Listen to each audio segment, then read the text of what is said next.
2024 McLaren 750S Spider, elevating supercar sophistication with power, style, and performance. Shock and awe. That's exactly how we felt the first time we drove the McLaren 720S. I remember wondering how McLaren could ever top it. How do you improve on a supercar that already feels perfect? If I worked at McLaren, I probably would have left it at that, content with a masterpiece. But thankfully, McLaren didn't stop there. Enter the 2024 McLaren 750S, the successor to the 720S. It features subtle styling updates, enhanced everyday usability, and of course, more power. We spent a weekend with an Indy Orange 2024 McLaren 750S Spider, the convertible version of McLaren's mid-tier supercar. The 750S sits above the hybrid Artura and the Comfort Focus GT in McLaren's lineup, but below the track-exclusive Solus GT and the upcoming W1 hypercar. It's powered by the same 4.0-liter twin-turbocharged V8 as its predecessor, now tuned to deliver 740 horsepower, along with enhancements borrowed from the newer Artura and the outgoing 765 LT. So, has McLaren managed to improve on the phenomenal 720S? Or is the 750S just a mild refresh? Let's find out.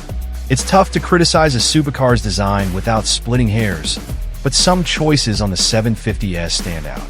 For instance, it looks so similar to the 720S that the average observer might struggle to tell them apart. The painted front bumper on the 750S, especially in a bold color like Indy Orange, feels a bit overwhelming. The 720S featured a contrasting black lower fascia that added balance and subtlety, something the 750S lacks. McLaren also offers a new body color headlight surround as a $1,850 option, but we found it visually odd. Instead, we'd recommend the gloss black or gloss carbon fiber options, or simply opting for a darker exterior color altogether. With the minor criticisms out of the way, the McLaren 750S remains a visually breathtaking machine. Yes, it closely resembles the 720S, but that's hardly an issue when the predecessor was anything but unattractive. While Indy Orange may not pair perfectly with the body color headlight surrounds, the 60th anniversary shade is undeniably striking, though it comes at a premium of $12,100. McLaren offers just 5 standard colors for the 750S, including McLaren Orange, a similar shade.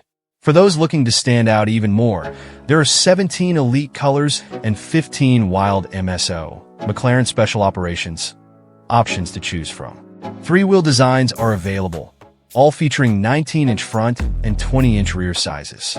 Our test car sported the Strike 10-spoke forged lightweight wheels, which we found particularly appealing. These wheels can be finished in silver, gloss black, or stealth with McLaren orange accents, as seen on our vehicle. The 750S Spider, the convertible variant, is nearly identical to the coupe.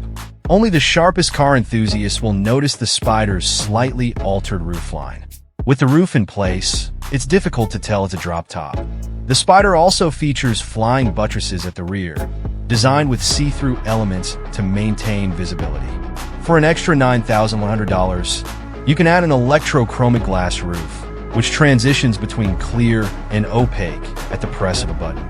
Like all McLarens, the 750S features iconic dihedral doors that open upward, transforming even the simplest drive into an event. As with the exterior, McLaren approached the interior by refining rather than reinventing. Our test car was fitted with the comfort seats, which, while firm compared to everyday cars, are entirely livable by supercar standards. These would be our pick.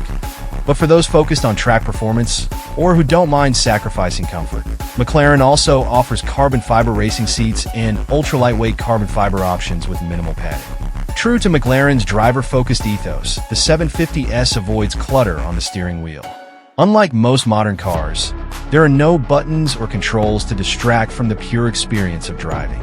It's a stretch to say the 750S is a luxury vehicle, but it does have some amenities, many of which are optional, including navigation, Bluetooth, and Sirius with a McLaren audio system, standard, or Bowers & Wilkins sound, optional $5,400. Power heated seats with memory, $3,900. Performance interior with Alcantara and contrast accents, $9,000. Electrochromic glass roof, $9,100. 360-degree park assist, $4,000. Infotainment, better but buggy.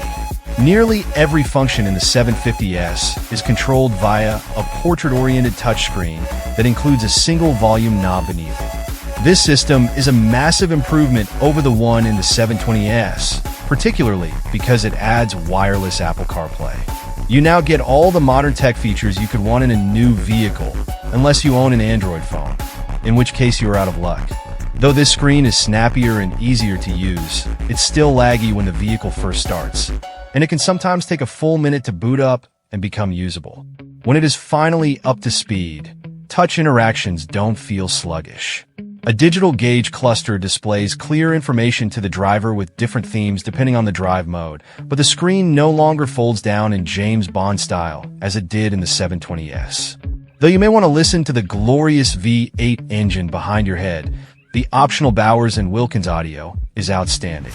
In terms of storage, there's limited space inside the cabin with a small cubby in the armrest, a net between the seats, and an area behind the touchscreen. Everything else needs to go in the front trunk, which has enough room for a small carry-on bag. The 720S Spyder was the most exciting and precise supercar I've ever driven, and I honestly didn't think McLaren could possibly make it any sharper to drive. I was wrong. Output increases from 720 to 740 horsepower, and torque goes from 568 to 590 lb-ft, along with the additional power.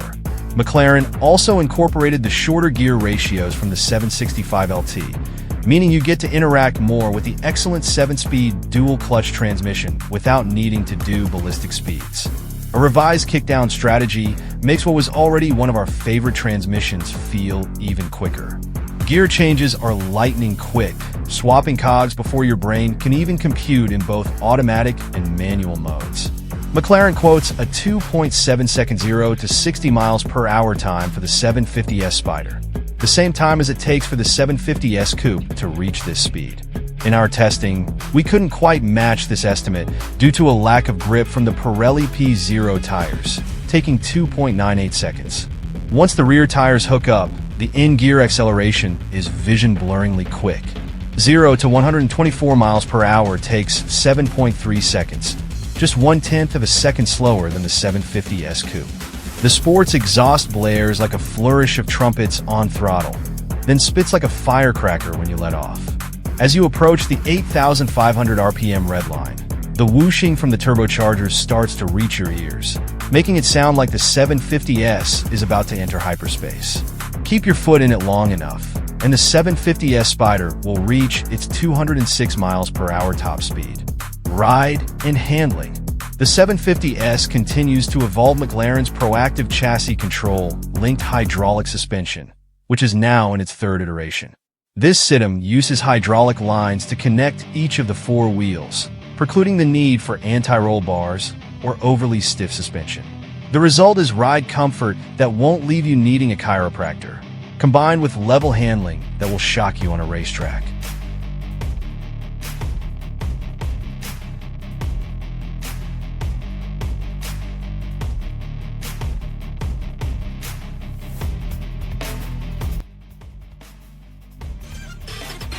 Thanks for watching.